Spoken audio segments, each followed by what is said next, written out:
අයිබෝවන් ඉංගුරුවගාවේ තත්තිපඩ බලන්නාව තැංගුරුවගාවට මාසයක් වෙනවා ලබන පලවෙන් දරගෙන අද ඇවිල්ලා නොවැම්බ 22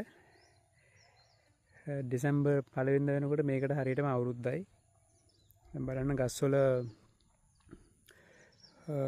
60-70ක් 70ක වෙනකන් ගස් ඔක්කොම දැන් මැරලා තියෙන්නේ.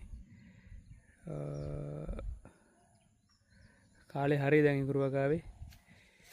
දැන් ඉතින් ගලවන්න තමයි තියෙන්නේ, අස්සන නෙලන්න තමයි තියෙන්නේ.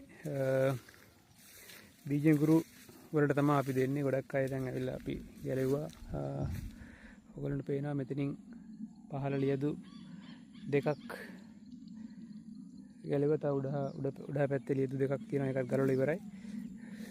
කිලෝ 2000ක් විතර දැනට ගැලෙව්වා. අපි තව තියෙනවා තුනෙන් දෙකක්ම තව ගලවන්න තියෙනවා. ඔයගොල්ලන්ට පේනවා තියර උඩ මෙතනින් ධම්ම මේ පැත්තට නිකන් තියෙනවා ගලවන්න. බීජ ඉඟුරු ඕන අය කවුරු ඉන්නව නම් කෝල් එකක් දෙන්න, ඉක්මනට මෙසේජ් එකක් දාන්න. ඔන්ලයින් ඩිලිවර් කරන්නත් පුළුවන්. එහෙම නැත්නම් ඔයගොල්ලන්ට ඇවිල්ලා බලලා ගන්නත් පුළුවන්. ගලේ වෙල ඉන්නේ. රයිට් මෙසේජ් එකක් දාන්න අවශ්‍ය කෙනෙක් ඉන්නවනම්. thank you.